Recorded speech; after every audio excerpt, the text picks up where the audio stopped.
When I think about misinformation that's going around this Grenfell campaign, and I say the Grenfell campaign, you've got to think there's two sides to it.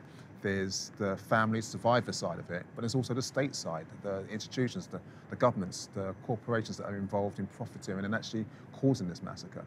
There's been much misinformation. One of the biggest campaigns that was launched very early in was the buying of property by the Corporation of London for survivors. And so the public had this idea that, oh my God, these survivors are landed on their feet. They've got these real penthouse apartments and they've got nothing to complain about. So it kind of diminished the whole idea about the loss of life, loss of property, because it looked like actually being burnt in your home was actually leading to a windfall. But of course, even if you take out the immorality of actually that stupid argument, what we have is a situation where out of over 100 families, only 2 or 3 of them have actually been permanently housed. So again, massive misinformation campaign and led from the top, because Theresa May came out saying that people are going to be rehoused in, I think it was 3 weeks. She's backtracked now and said that they're going to be temporarily, or no, offered housing. So again, more misinformation. The one that's the most troubling at this particular moment in time, though, is the number count.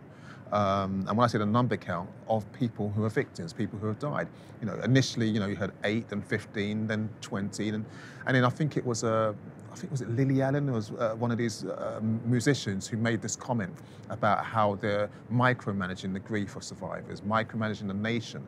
So there's been a lot of those are just a couple of examples, but there's been a lot of drip misinformation deliberately trying to kind of kick this into the long curve, recognize it's not working, so trying different techniques. The resignations was a fantastic piece of PR. So what happened was that the government recognized that the public was baying for blood. They wanted something. So what they did was that they made calls and they made sure that the heads of these councils and of these TMOs stood down, and even though they didn't want to stand down. And that made great drama. I mean, that was better than a soap opera. But what's happened was that most of those people are still on full pay. Most of them, Nick Paget-Brown is still actually a councillor.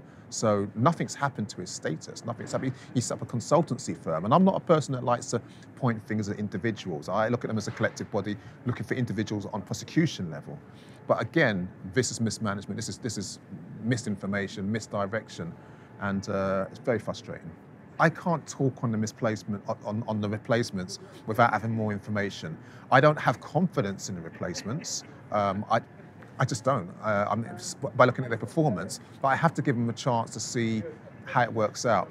The only way to solve this problem, in my eye, would be to actually get survivors or get people who have been appointed by the survivors in those positions. They can work with others who've got the necessary skills to do all the administrative work, but the core leadership and the direction should come from the survivors and families and those who are affected understand it, because let's face it, we've seen nothing but incompetence up to now. We have to ask ourselves, what kind of people are we, where we are no longer caring about people who live in these communities, which are very strong and resilient communities. We have to ask ourselves why we've allowed, or the governments, the successive governments from Thatcher, to allow us to get into this situation today. There's been all these sort of talks, these sort of hackneyed terms of lessons learned, but will lessons really be learned? Will we be able to look inside ourselves, look inside our consciences and say, we will genuinely put things in place so that there's better social housing for people who cannot afford to buy all the lots of massive housing developments that nobody can afford to live in today? Or are we going to just continue to allow ourselves to be distracted by all other really silly, inconsequential, petty things that we are being distracted by today? So we've got to ask ourselves how we can really genuinely make sure that a situation like Grenfell does not happen. Grenfell was 30 years in the making. And it's very much tied to the crisis in housing that we're experiencing today. We have this situation where the amount of social housing that's available has shrunk enormously. In addition to that, we've got a very little attention being paid to these buildings. Okay, and when they do pay attention to these buildings, they're fixing them, as in the case of Grenfell, to make them look more attractive in an area that is socially elite. I think people are prejudiced to a certain degree towards people who are on low incomes, who may not have a real stake or choose to have a stake in the political process. So those people their voices aren't heard and they tend to be ignored.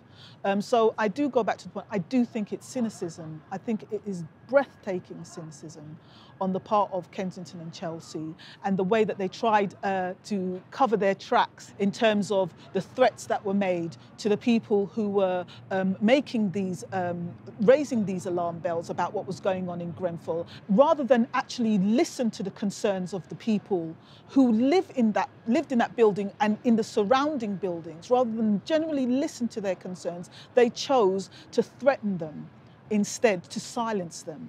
That is really, in my view, quite shocking. It would be wrong for me to say that survivors being shut out of the process. This government has recognised that the world is looking at them, and because of that, what they've done is try to operate in a level of pseudo-transparency. So the survivors, families, even local residents are invited into meetings, invited into consultations. But then obviously what they say is just chucked in the bin straight afterwards. But there is this kind of veneer of inclusiveness. I think we've got to understand that that's actually part of the PR campaign, and it's not actually leading to any positive change, or else the families would have been housed by now. I mean, nobody could anticipate that this would come to this, but at the very least there would be some structures in place to be able to assist people in this type of situation. And in my view, it's another reminder that perhaps you can't rely on the government. You can't rely on local government or national government to help you in true times of crisis. When I'm asked about the media's role in this and whether it's covering up the situation, if it's pushing the idea that everything's been solved, I have to pull back a little bit. Even though we are called Grenfell MediaWatch, we're not a propaganda arm. I mean, perhaps we are. We're propaganda for the community, for survivors, but not in the sense of trying to mislead. And one thing we've got to be honest about is that the media is actually divided on this now. Initially, I would argue that it was all sensationalism. It was just kind of trying to put bums on seats, sell more newspapers, get more coverage, and just people getting bigger audience share. But right now, something's happened, and we sense that as a team. There are some organisations, independent organisations like yourself, that are coming out and actually are really sincere about getting justice. And this isn't just about getting more viewers or getting more readers or listeners. There are some mainstream organisations. Jon Snow's discussion at the annual conference was another one. Channel 4, who is sometimes a little bit naughty in their reporting, they have been quite fearless on this. Even the BBC, unfortunately, are earning a reputation as the state's broadcaster.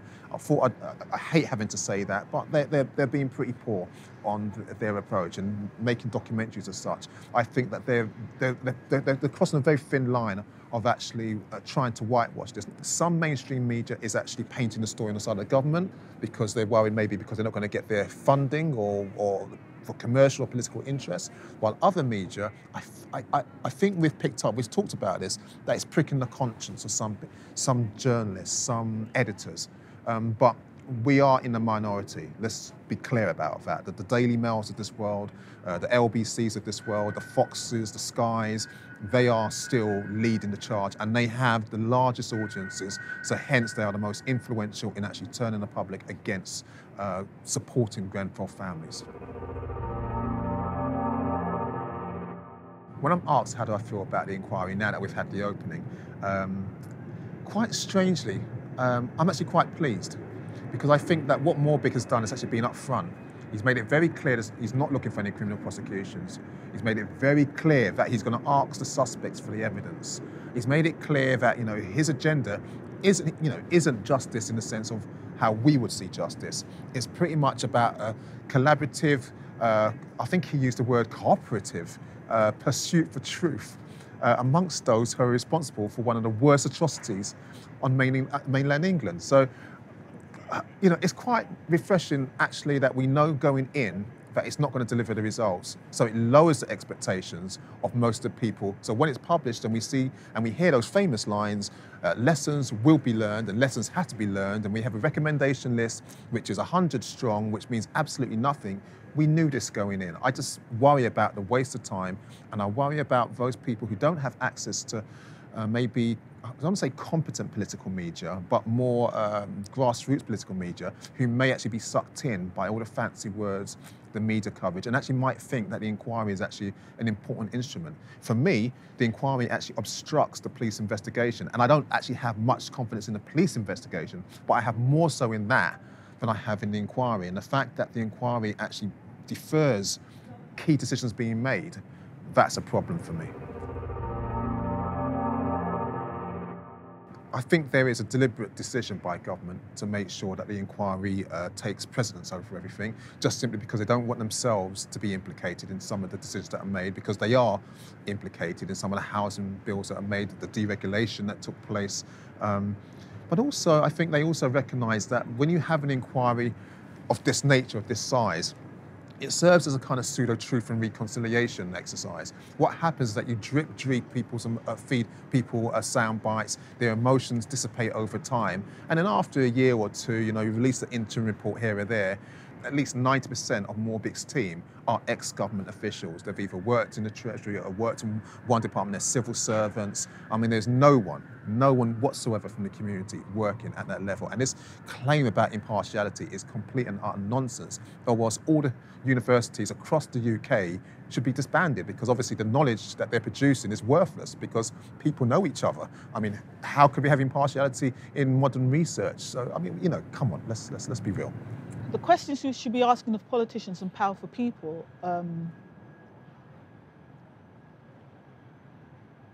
I want to say, how can you sleep in your beds at night? But I mean, if these individuals are truly appalled and shocked by what has happened, what do they really plan to do to alleviate the problems, the challenges that the victims and the families of Grenfell currently face? Okay, they're saying a lot of things. For example, they talked about rehousing people in 3 weeks or finding them accommodation. That hasn't materialised. So what steps do they plan to take as a consequence of this tragedy from a human perspective, not from a political perspective? I think that in times like this, I think, yes, it is very political, but sometimes you've got to be human. What would you do if these were people you knew? If you knew these people, and what they're currently facing and experiencing, and how are you generally going to help them to rebuild their lives? To me, justice would look like the people responsible for the Grenfell tragedy facing criminal prosecution and going to prison. That's what justice would look like to me. Justice would look like a recognition, a true recognition of the failings of the local government and the national government in terms of making these decisions not to have adequate health and safety procedures in place, and to be honest about the true number of people who have lost their lives. Okay, because I think there's a problem there when you don't say how many people, the true number, because there's now all kinds of assumptions will come out of that number. This is a true tragedy. People have died in the most horrific way possible, and I think we need to keep the people in the people's centre, should be centred in this. It's their story, it's their experience, and we should be sympathetic and empathetic of that experience.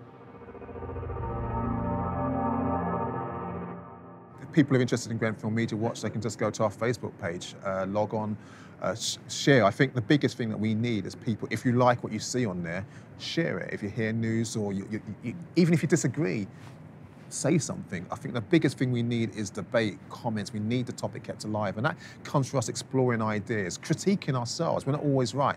What happens is something that's in our head. What happens when we make a mistake? Is everyone going to turn on us, or are they going to recognise that we're humans and we're doing it with the right intentions? Get involved in this debate. Get involved in this topic. Don't let it become a Hillsborough. Don't let it become something that's like a folk legend that everyone says, oh, no, let's deal with it right this time.